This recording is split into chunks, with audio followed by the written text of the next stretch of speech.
எல்லாருக்கும் வணக்கம். என் பேர் முத்து பிக்சல்ஸோட இன்னொரு வீடியோவுக்கு உங்களை வரவேற்கிறேன். இது iPhone 14 Pro. இன்னைக்கு கையில் கிடச்சிருக்கு. என்னோட கொஞ்ச நேரம் யூஸ் பண்ண ஒரு ஃபர்ஸ்ட் இம்ப்ரெஷன் வீடியோ மாதிரி காட்டுறேன். இது ஃபுல் ரிவ்யூ இல்லை, யூஸ் பண்ணிவிட்டு ஃபுல் ரிவ்யூ கண்டிப்பாக சொல்கிறேன். ஃபர்ஸ்ட் இம்ப்ரெஷன்ஸ் எப்படி அப்படிங்கிறத நம்ம பார்க்கலாம். நம்ம ஒரு டக்குன்னு ஒரு ஃபோன் எடுத்தோடனே கொஞ்ச நேரம் யூஸ் பண்ணோடனே ஒரு இனிஷியல் இம்ப்ரெஷன்ஸ் இருக்குல்ல, அதை தான் ஷேர் பண்ண போகிறேன். டைம் வேஸ்ட் பண்ணிட்டா வீடியோக்குள்ளே போகலாம். வாங்க.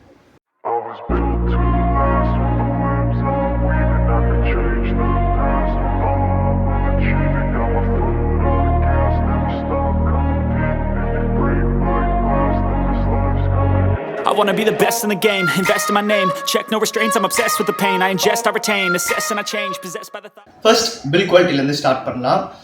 பில் குவாலிட்டின்னு பார்க்கும்போது ஒரு ப்ரீமியம் ஃபினிஷில் தான் ஆப்பிள் கொடுத்துருக்குறாங்க. நமக்கு வந்து பின்னாடி மேட் ஃபினிஷ், சைடில் வந்து ஸ்டெயின்லெஸ் ஸ்டீல் ஃப்ரேம், கையில் பிடிக்கும்போது நல்லா ப்ரீமியம் ஃபீல் கிடைக்குது. ப்ளஸ் வந்து ஹேண்டியாக இருக்குது. ஏன்னா இது 14 ப்ரோங்கிறதுனால உங்களுக்கு வந்து சைஸ் வந்து 6.1 inch தான். ஸோ கையில் பிடிச்சி யூஸ் பண்ணுறதுக்கு ஹேண்டியாக இருக்குது. ரொம்ப இப்போ நம்ம ப்ரோ மேக்ஸ்லாம் போனோம்னா ரொம்ப பெருசாக இருக்கும். பட் இது வந்து கை கடக்கமாக கரெக்டான சைஸுங்கிற மாதிரி இருக்குது. நம்ம வந்து ஒன் ஹேண்ட்லேயே வந்து மோஸ்ட் ஆஃப் தி டைமில் யூஸ் பண்ணிட்டு போயிடலாங்கிற மாதிரி. ஸோ பில் குவாலிட்டி நல்லாவே இருக்குது. டிசைன் பார்த்தீங்கன்னா இந்த டிசைன் வந்து நம்ம 11 ப்ரோலேருந்தே பார்த்துட்டு இருக்கிறது தான். இந்த கேமரா லேஅவுட், இந்த 3 லேஅவுட் மாதிரி கொடுக்கறது. 12 ப்ரோவில் இந்த லைடார் சென்சார் கொடுத்துருந்தாங்க, அதே டிசைன் தான். இதில் என்ன, கேமரா பம்ப் வந்து இன்னும் கொஞ்சம் பெருசாகிட்டே போகுது. 14 ப்ரோவில் இப்போ நல்லா பெருசாக இருக்குது. ஸோ டிசைன்னு பார்த்தீங்கன்னா உங்களுக்கு வந்து ரொம்ப புது டிசைனுங்கிற மாதிரிலாம் இல்லை.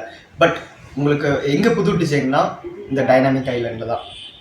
உங்களுக்கு லாஸ்ட் இயர் வரைக்கும் நாட்ச் இருந்தது. பட் இப்போ வந்து டைனாமிக் ஐலாண்ட்னு இவங்க ஆப்பிள் கொடுத்துருக்குறாங்க. இது என்னென்னா ஒன்றும் இல்லைங்க, ஜஸ்ட் ஒரு சாஃப்ட்வேர் டெக்னிக் தான். ஒரு கட் அவுட் இருக்குது, ஒரு நாட்ச் கட் அவுட் மாதிரி, பில் ஷேப்டு கட் அவுட் மாதிரி இருக்குது. அதை வந்து சாஃப்ட்வேர் வச்சு பல விஷயங்கள் பண்ணுறாங்க. அதை பற்றி நான் ஃபுல் ரிவ்யூ வீடியோவில் பேசுகிறேன் நிறையா. ஸோ பில்ட் அண்ட் டிசைன் வந்து சாலிடாக இருக்குது உங்களுக்கு. நீங்கள் பட் வந்து இது நீங்கள் பேராக யூஸ் பண்ணணும்னு நான் சொல்ல மாட்டேன். முடிஞ்ச அளவுக்கு ஒரு கேஸ் ஆர் ஸ்கின் மாதிரி ஏதாவது யூஸ் பண்ணிக்கோங்க. கையிலேருந்து வலிக்கிட்டு விழுகிறதுக்கு சான்சஸ் இருக்குது. ஸோ அதனால் கேஸ் ஆர் ஸ்கின் யூஸ் பண்ணிங்கன்னா, மோஸ்ட்லி கேஸ் தான் நிறைய பேர் யூஸ் பண்ணுவாங்க. யூஸ் பண்ணிங்கன்னா உங்களுக்கு சில ப்ரொடெக்ஷன் மாதிரி கிடைக்கும். ரொம்ப சின்ன சின்ன டேமேஜஸ்லேருந்து காப்பாற்றுங்கிற மாதிரி சொல்ல வரேன். இந்த ஃபோனோட டிஸ்பிளே பற்றி வரலாம். 14 ப்ரோவில் வந்து டிஸ்பிளே நமக்கு ப்ரோ வேரியன்ஸ் லாஸ்ட் இயர்லேருந்து 13 ப்ரோலேருந்தே வந்து அந்த 120 Hz அப்படிங்கிறது மாதிரி கொண்டு வந்திருந்தாங்க ப்ரோமோஷன். ஸோ இதுலேயும் அந்த ப்ரோமோஷன் இருக்குது. ப்ளஸ் வந்து LTPO2 யூஸ் பண்ணியிருக்கிறதுனால உங்களுக்கு வந்து ஒரு இன்னும் ஃப்ளூயிடான அனிமேஷன்ஸ்லாம் நம்ம பார்க்க முடியுங்கிற மாதிரி ஆப்பிள் சொல்கிறாங்க. அது மட்டும் இல்லாமல் LTPO2 யூஸ் பண்ணுறதுனால நமக்கு வந்து ஆல்வேஸ் ஆன் டிஸ்பிளே எனேபிள் ஆகிருக்குது 14 ப்ரோவில். ஸோ அது ஒரு நல்ல விஷயம். யூஸ் பண்ணுறவங்க யூஸ் பண்ணிக்கலாம்.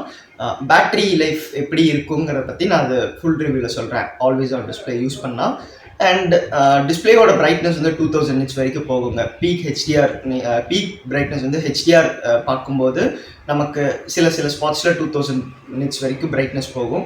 ஸோ நல்ல பிரைட்டான டிஸ்பிளே. சன்லைட்டில் நீங்கள் ஃபுல் பிரைட்னஸ் வச்சிங்கன்னா சன்லைட், அதாவது நல்ல டே லைட்டில் வந்து உங்களுக்கு நல்லா விசிபிளாக தெரியும். அவ்வளோ கம்மியாக இருக்கிற மாதிரிலாம் தெரியாது.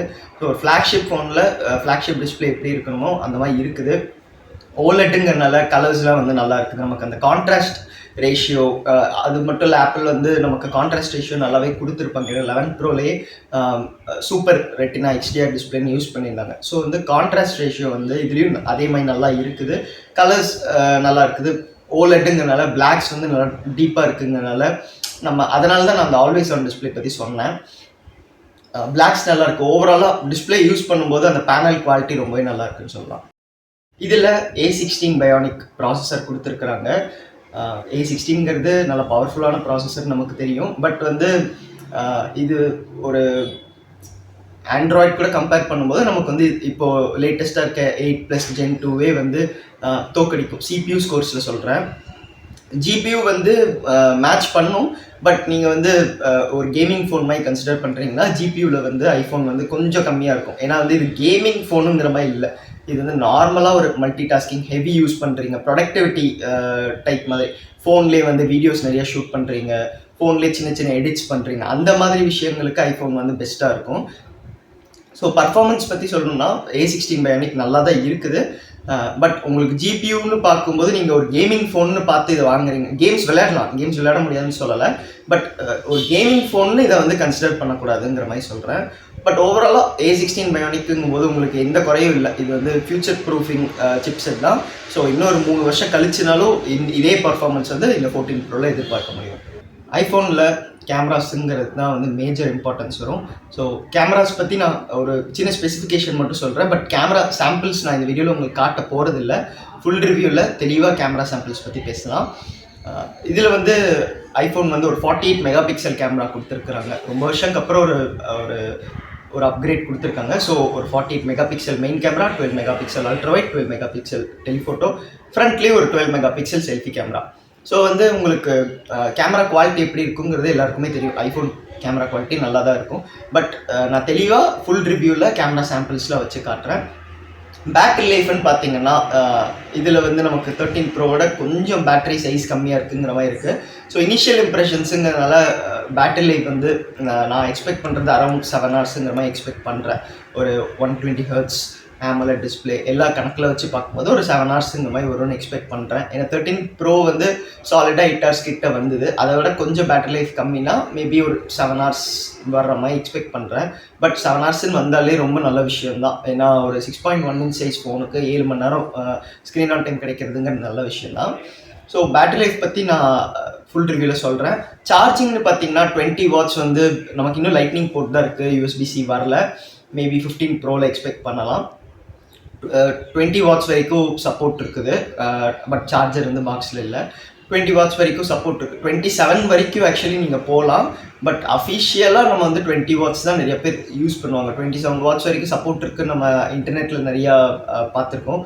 பட் 20 வாட்ஸ் வந்து அஃபிஷியலாக ஆப்பிள் சொல்கிறது. 15 வாட்ஸ் மேக்ஸேஃப் சார்ஜிங் சப்போர்ட் இருக்குது. ஸோ மேக்ஸேஃப்னால் உங்களுக்கு தெரியும், அந்த பின்னாடி ஒரு ரவுண்டாக ஒரு மேக்னெட் இருக்கும். அதில் வந்து நீங்கள் சார்ஜ் பண்ணிக்கலாம், மேக்னெட்டிக்காக சார்ஜ் பண்ணிக்கலாம். So 15 watts MagSafe, 20 watts wired charging. Or நீங்கள் நார்மல் சார்ஜிங் யூஸ் பண்ணணுன்னா உங்களுக்கு வந்து 7.5 வாட்ஸ் வரைக்கும் சப்போர்ட் ஆகும். அது மட்டும்தான் கொஞ்சம் இதில் வந்து ஆப்பிள் வந்து ரிவர்ஸ் வயர்லெஸ் சார்ஜிங் மாதிரி கொடுத்துருந்தா நல்லா இருந்திருக்கும். பட் இன்னும் கொடுக்கல. ஸோ ரிவர்ஸ் வயர்லெஸ் சார்ஜிங் மாதிரி இருந்ததுன்னா நீங்கள் ஒரு ஏர்பாட்ஸ் ப்ரோவோ இல்லை ஏதாவது ஒரு சார்ஜிங் இயர்பட்ஸை வந்து நீங்கள் அப்படியே பின்னாடி வச்சு சார்ஜ் பண்ணலாம். சாம்சங் வந்து பல வருஷமாக பண்ணிட்டுருக்காங்க, ஆப்பிள் இன்னும் பண்ணல. அது மட்டும் ஒரு சின்ன டிஸ்அட்வான்டேஜ்னு சொல்லுவேன். இந்த ஃபோனோட ப்ரைஸ் பார்த்தீங்கன்னா 1,40,000. அதாவது இது 256 GB வேரியண்ட். 1,40,000க்கு இந்தியாவில் சேல்ஸ் ஆகுது. இன்னும் கொஞ்ச நாளில் 15, அதாவது இது அஃபிஷியல் ஆப்பிள் ஸ்டோர் இல்லைன்னா ஆப்பிள் இந்தியா வெப்சைட் இந்த மாதிரி இடங்களில் வாங்கும்போது 1,40,000, iPlanet இந்த மாதிரி இடங்களில் வாங்கும்போது. இதே வந்து நீங்கள் தேர்ட் பார்ட்டி ஸ்டோர்ஸ் மாதிரி இல்லைனா ஏதாவது தெரிஞ்ச ஸ்டோர்ஸ் அந்த மாதிரி இருந்ததுன்னா உங்களுக்கு டிஸ்கவுண்ட்ஸ் ஏதாவது கிடைக்கிறதுக்கு நிறைய சான்ஸ் இருக்குது. லைக் ஒரு 10,000 ரூபா 15,000 கம்மியாகிறதுக்கு சான்ஸ் இருக்குது. இப்போ வந்து இன்னும் கொஞ்ச நாளில் நமக்கு iPhone 15 Pro வர்ற மாதிரி லீக்ஸ் போயிட்டுருக்கு. செப்டம்பர் மிடில் மேபி லான்ச் ஆகுங்கிற மாதிரி. அப்போ வந்ததுன்னா இந்த ஃபோனோட ரேட் கண்டிப்பாக கம்மியாகும். ஏன்னா வந்து ஆப்பிள் வந்து அஃபிஷியலாக ப்ரொடக்ஷன் ஸ்டாப் பண்ணிடுவாங்க. அப்போது உங்களுக்கு வந்து third party R Flipkart, Amazon இந்த மாதிரி இடங்களில் வந்து கிளியர் அவுட் பண்ணுறதுக்கு கிளியரன்ஸ் சேல்ஸ் வரும்போது ஃபோனோட ரேட் கம்மியாக வரும். ஸோ அந்த மாதிரி சேல்ஸில் நீங்கள் வாங்கினா இன்னும் பெட்டரான ஒரு பையாக இருக்கும்னு சொல்ல வரேன். ஒரு ப்ரோ ஐஃபோன் தான் வேணுங்கிற மாதிரி யோசிச்சிங்கன்னா அந்த மாதிரி டைமில் வாங்கும்போது இன்னும் பெட்டரான ஒரு பையாக இருக்கும்னு சொல்ல வரேன். மற்றபடி இந்த ஃபோனில் வந்து எனக்கு பிடிச்ச விஷயங்கள், சின்ன சின்ன விஷயங்கள்னு பார்த்தீங்கன்னா ஹாப்டிக்ஸ் ரொம்பவே நல்லாயிருக்கும். ஐஃபோன்னாலே ஹாப்டிக்ஸ் வந்து நல்லாயிருக்கும். ஸோ ஹாப்டிக்ஸ் நீங்கள் ஒரு சின்ன சின்ன விஷயங்கள் நல்லா சட்டலாக ஸ்ட்ராங்காக இருக்குது. தென் ஸ்டீரியோ ஸ்பீக்கர்ஸ் இருக்குது. ஸ்டீரியோ ஸ்பீக்கர்ஸ் நல்லா கிளியராக லவுடாக இருக்குது. இந்த மாதிரி விஷயங்கள் ப்ளஸ் இது ஒரு 5G ஃபோனுங்கிறதுனால நமக்கு ஃபியூச்சர் ப்ரூஃபிங்காக தான் இருக்கும். A16 பயோனிக் இருக்குது, 5G. இதெல்லாம் கன்சிடர் பண்ணி பார்க்கும்போது நான் வந்து ஒரு வருஷம் பழைய ப்ரோ ஃபோன் வாங்கணும்னாலும் இது வந்து சஜஸ்ட் பண்ணலாம். யாருக்காவது சஜஸ்ட் பண்ணனாலும் இந்த ஃபோன் சஜஸ்ட் பண்ணலாங்கிற மாதிரி சொல்லுவேன். அவ்வளோதாங்க இந்த இனிஷியல் இம்ப்ரெஷன்ஸ். என்னோடய இனிஷியல் இம்ப்ரெஷன்ஸ் இவ்வளோ தான். ஃபுல் ரிவ்யூவில் நான் இந்த ஃபோன் பற்றி தெளிவாக கவர் பண்ணுறேன். நீங்கள் என்ன நினைக்கிறீங்க இந்த ஃபோன் பற்றி கீழே கமெண்ட்ஸில் சொல்லுங்கள். வேறு யாராவது 14 Pro வச்சுருக்கீங்கன்னா என்னோடய எக்ஸ்பீரியன்ஸ் இதுதான் அப்படிங்கிற மாதிரி கீழே கமெண்ட்ஸில் மென்ஷன் பண்ணுங்கள். வீடியோ பிடிச்சதை லைக், பிடிக்கலன்னா டிஸ்லைக், மறக்காம சப்ஸ்கிரைப் டு பிக்சல்.